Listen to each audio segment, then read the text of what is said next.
So here comes Matt Gay, who missed an extra point for the first time this season last week in Green Bay, but he put a 55-yarder through the uprights in sub-freezing temps. I mentioned that here because he's going to attempt a 55-yarder in 80-degree temperatures here at SoFi Stadium. From the right hash, good snap, the hold is down. Here's the kick from Matt Gay right down the middle, and pure. Would have been good from 60, maybe 65. Matt Gay, money, and the Rams grab a 3-0 lead on Christmas Day in Inglewood.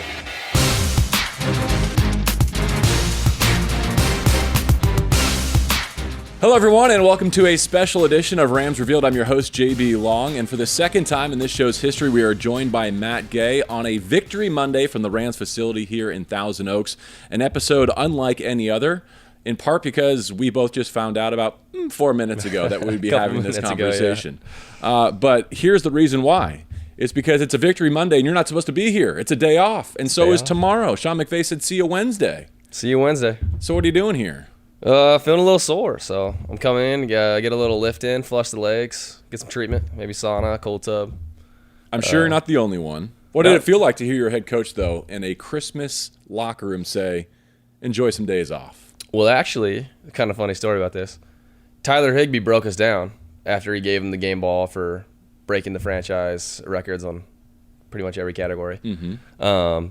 So Higbee broke us down and said, see you Wednesday. And everyone started cheering. And then McVay walked by and I said, is that real? And he said, that's real. So that's kind of how I found out. So he said it. Sean confirmed it. And so it's good, you know? I mean, I'm coming in regardless. So, but it's good. We don't have meetings or anything like that. It's kind of on my own thing. So it feels different when it's good suggestion. Baker Mayfield said afterwards he didn't know that Tyler was on the verge of the franchise touchdown record for tight ends. Were you and other guys aware of having been here longer? No idea.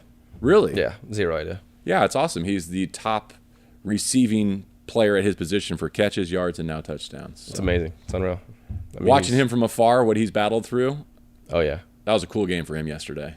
Really cool game. I mean, just seeing him day in and day out. I mean, he's constantly, taking care of his body and working through things. And tight ends they take a lot of force. I mean, they're in extension of the O-line, and then you're getting tackled and hit on the backside of things, and so he's got a lot of like dings and injuries and stuff, but I mean he's one tough guy, works through a lot. Yeah. Matt, as you know, normally in this conversation setting, we're trying to get to know you a little bit better, who you're all about, where you're from. Thankfully, we've done that with you once previously. We encourage our audience to go back and find that episode if you want to know more about Matt's background as a soccer player, as a kicker at Utah. But today my notes amount to like this, NFL All-Day Play of the Game, don't forget it. It's our sponsor. And so each week now, since you've been here last, we asked you to relive the play of the game. I'm going to give you two options, though. Okay. It was a big week for you. You can either do your 55-yarder at SoFi in like 80-degree Christmas conditions, or we can go back to like the frozen tundra of Lambeau Field, and you can tell us what it was like to hit from that distance in Green Bay. Or both. Let's go with Green Bay. All right, let's start there. We'll go back. Cold game. I think with wind and everything, it was feeling like 12 degrees or something like that, which is good because when we first were looking up Green Bay temperatures, it was starting around the negative, so it worked its way up.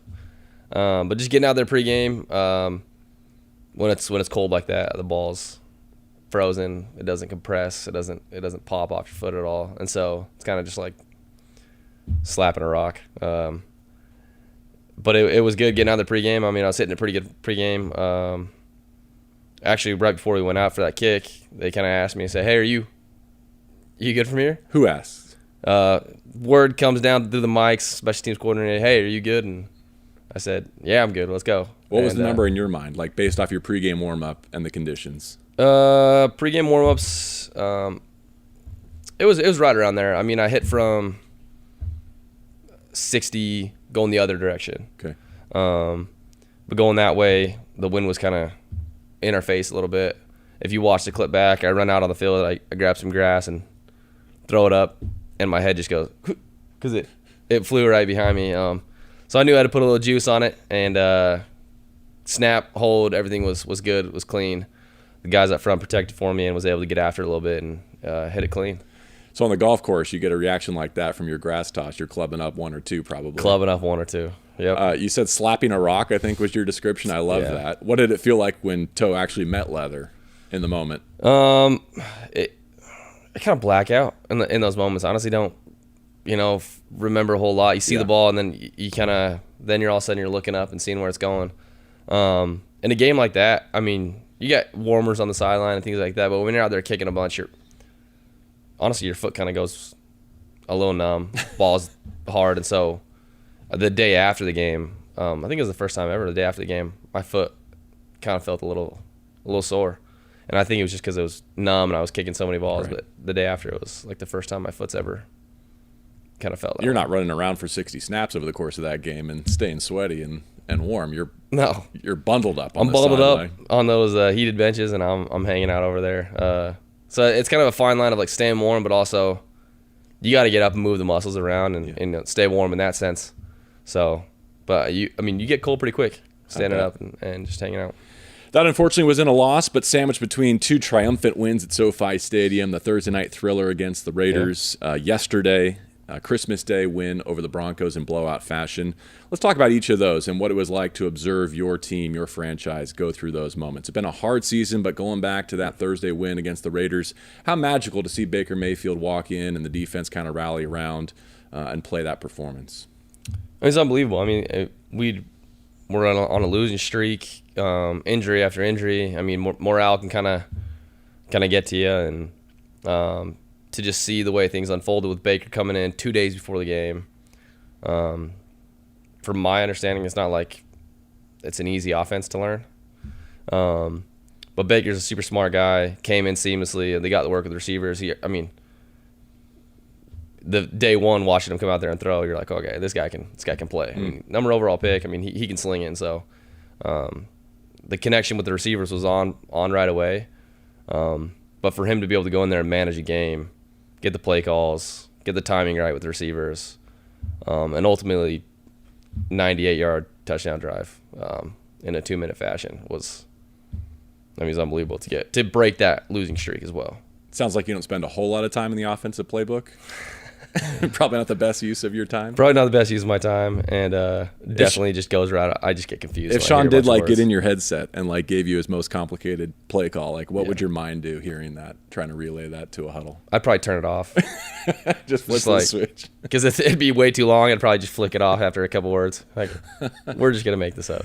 The win over the Broncos, so different, but also so enjoyable. Oh, yeah.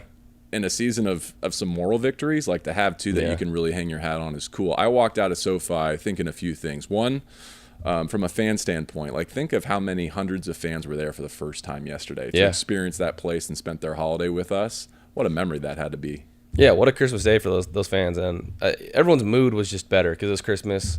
You saw guys spending more time with the fans just being more interactive and giving people game balls and signing autographs, and it was just a joyous atmosphere in itself. And then for the team to really just put it all together, offense, defense, special teams, some special teams. We'll get to that. Yeah, we'll get to hold that. That. All right, I'll hold it. Yes, I'll hold it. But what a good game for the defense to play the way they did, getting the turnovers, and then offense to just really just get rolling and see Cam Akers run the ball, offensive line do their thing. Baker throw the way he threw with the percentages that he threw at, and it was such a good game throughout the whole. Everyone's mood, just the whole game was good. And professional was the takeaway. The other one. Yeah. What I mean by that is, in the midst of a down season, the way that you guys have showed up here at the facility every Monday morning, there's people here, lifting, win or lose, that I see on the back of a game. To put that effort together shows me that none of you have let go of the rope, even though there is technically nothing to play for at this stage of the season. I wonder if you could compare and contrast the special year that you had last year when there was everything on the table compared to where you are now and the way that the men that you come to work with treat it in many ways similarly. Yeah, last year it's easy to be good and be committed when things are going your way. It's easy to come in on Mondays and come in on off days and things like that when things are rolling and things are going good. And we had a little bit of adversity last year. That November we didn't win a game, trying to stick with the plan, but we were still I mean, 7-3 or something at the point at the time. Yeah. We were in it. I mean, it wasn't. So that was adversity. But then you go to this year and it was. I mean, we were in real adversity. I think we'd lost like 6 games in a row. Like I said earlier, injury after injury. You know, you got guys coming in, backup guys coming in 2 days before games. To just have this team not quit, you know, show up, fight every day. And you say don't have really anything to play for, but I mean, when you get injuries like this, guys that don't get a lot of playing time are playing. This is our job. Like, it doesn't matter if we're losing or winning. Like, how you play and how you perform goes into, like, are you going to be here next year? Right. Like, this gives guys an opportunity who don't get to play much to put some tape out there. And if they're not going to be here, they put good tape out there, they can be somewhere else. So guys know how important this is, not just for the Rams, but personally as well. Like, this is my chance to put good tape on film and to, you know, earn a job and provide for my family and things like that. So there's a lot of, like, I don't want to say selfish fight, but like guys who are playing for, you know, a job. And guys are playing for each other. You know, it's all about building. If we can end this year and build momentum and end on some positive notes, that goes into next year. I mean, everything kind of goes into next year. And game after game, you just see guys fighting and guys stepping up and guys, you know, making plays and new roles. And it's awesome to see guys not quit and fight and just continue.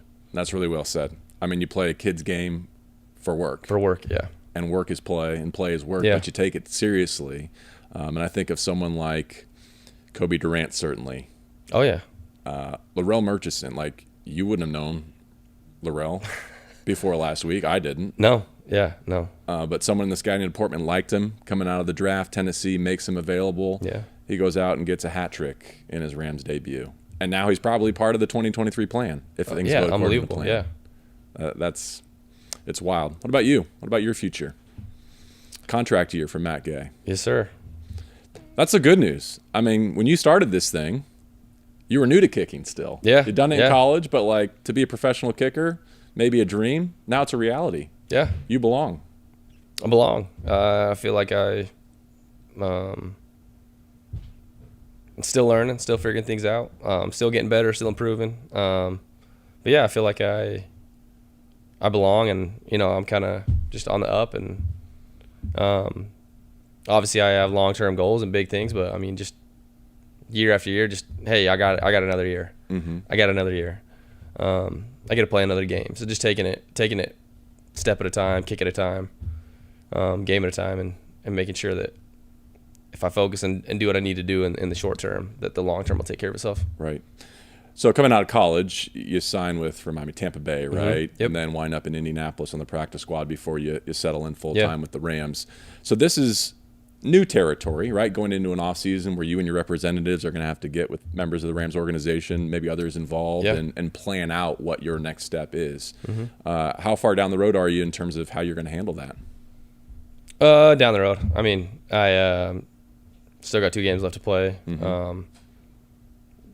Again, like I said, that stuff will take care of itself. I'm not too focused, not too worried about that stuff. If I go out there and kick the way that I want to kick, and I know I can kick, perform well, that stuff will happen. I kind of went into contract year. Last year, I was up with my first contract with the Right. Rams, but I was a restricted free agent. Mm-hmm. And obviously got the tender placed on me this year, and so we'll sit back for another year. Just going into this year, it's different, but that's why I have an agent. He can worry about that stuff, Sure. and I got to worry about on the field and kicking. And so I'm just focused on, you know, next game and preparing this week and making sure that I take care of what my job is and making kicks. I can tell you like the operation here, though. The people you work for, the people you Yes. work with. Is that accurate to say? Accurate, yeah, very accurate. All right. So I got a lot of room on this paper. Why don't I just put down maybe like a year and a number, and I'll just put it Just over like- there, and you tell me whether or not Tony Pastore didn't authorize that. Probably shouldn't go there. Matt, how was your holiday? How'd you handle playing on Christmas? First time in Rams franchise history with you and your loved ones. Yeah, it was good. It changes things up a little bit when you play on Christmas. I have 2 young boys and a wife, and so my 3-year-old's just really grasping Santa's coming, the present, the whole thing. And so it was really fun for him to get excited. And we did Christmas with our families a couple weeks ago with the adults and everything like that. But it's one of those things where it's like,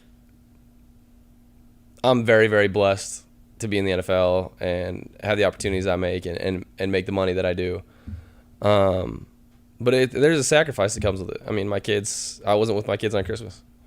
And so it's tough. It's tough to see, you're just on the phone and FaceTime with your kids as they're opening presents and stuff like that. So that side of things, with the family side of things, there's a sacrifice that comes into play. And like every successful person or any person that does something good, I mean, there's always sacrifice. And so I keep telling my wife it's part of the gig, and it's one of the sacrifices you have to make. And we're extremely blessed, like I said. But it's one of those things that you don't take for granted, being with your families and your loved ones, especially your kids and your wife on Christmas. How's the leg on your 3-year-old? That's pretty solid. It's pretty solid. He's been watching me kick for a while and loves watching videos of me on my phone kicking. And his saying to me is, kick it high in the sky, straight down the middle. So that's his whole thing. Is daddy kicks it high in the sky, straight down the middle. And so even during games and stuff like that, sometimes they kind of settle the nerves a little bit, just high in the sky, straight down the middle. That's all you got to do. If you can send us that recording, we could drop it into the radio broadcast next time you stripe one. I should. Yeah. What's his name? Oliver. Yeah. Just like Oliver tells his dad. Are you New Year's resolution guy? Yes. Yeah, actually. Yeah? Yeah. Anything planned for 2023 yet? My wife actually sent me a text last night. She said, send me 3 words that you want to take into, just words. Mm-hmm. 3 words that you're coming into 2023 with. And we kind of had a conversation about it last night and what her words were and what my words were and some things that I really want to focus on. And so I thought about it last night and kind of what I want to, spend my 2023 doing.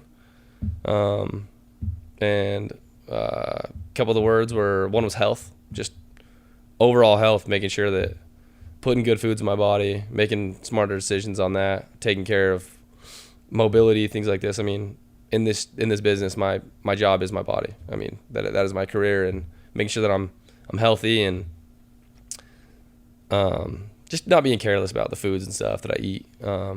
Making sure that I also enjoy myself when the time comes, but overall just health. And then another one was present. I just want to be present.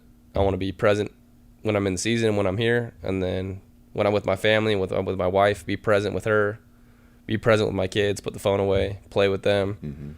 Mm-hmm. Those times, those young years go quick. So I want to make sure that the dad that they deserve, and just be present kind of with my relationships and wherever I am. Just be present. That was awesome. Thank you for sharing that with us. I've got 3 more for you. Okay. Los Angeles Rams. Mine is hole in one. Hole in one. That's. I'll take the hole in one. The hole in one. I need one of those. I need one of those this year.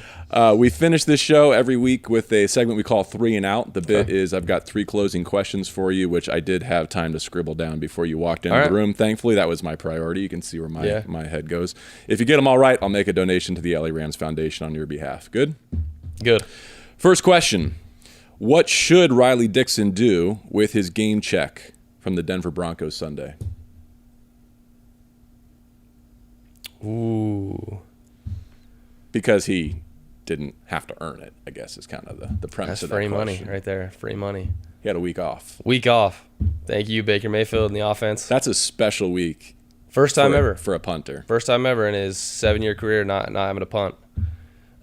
He should book us a lovely round of golf for tomorrow. And we should go play some golf. Who is us? Who is offense. us? Who gets in on that foursome?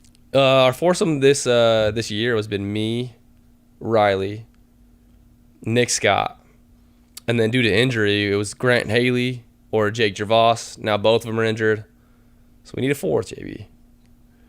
Are you free? I am. It's on Riley. I am, but having It's on Riley. having He's seen booking you it. guys at Topgolf, I'm not sure I belong on that tee box. You belong. trust me. This was going to be the final question, but since you dropped his name, I'm going to skip down to question 3. Next Monday, Nick Scott, A-Rob, Penn State against the 2-time reigning Pac-12 champion Utah Utes, and Matt Gay at the Rose Bowl. Score prediction, please. Utah, Penn State. I got the Utes 38-24.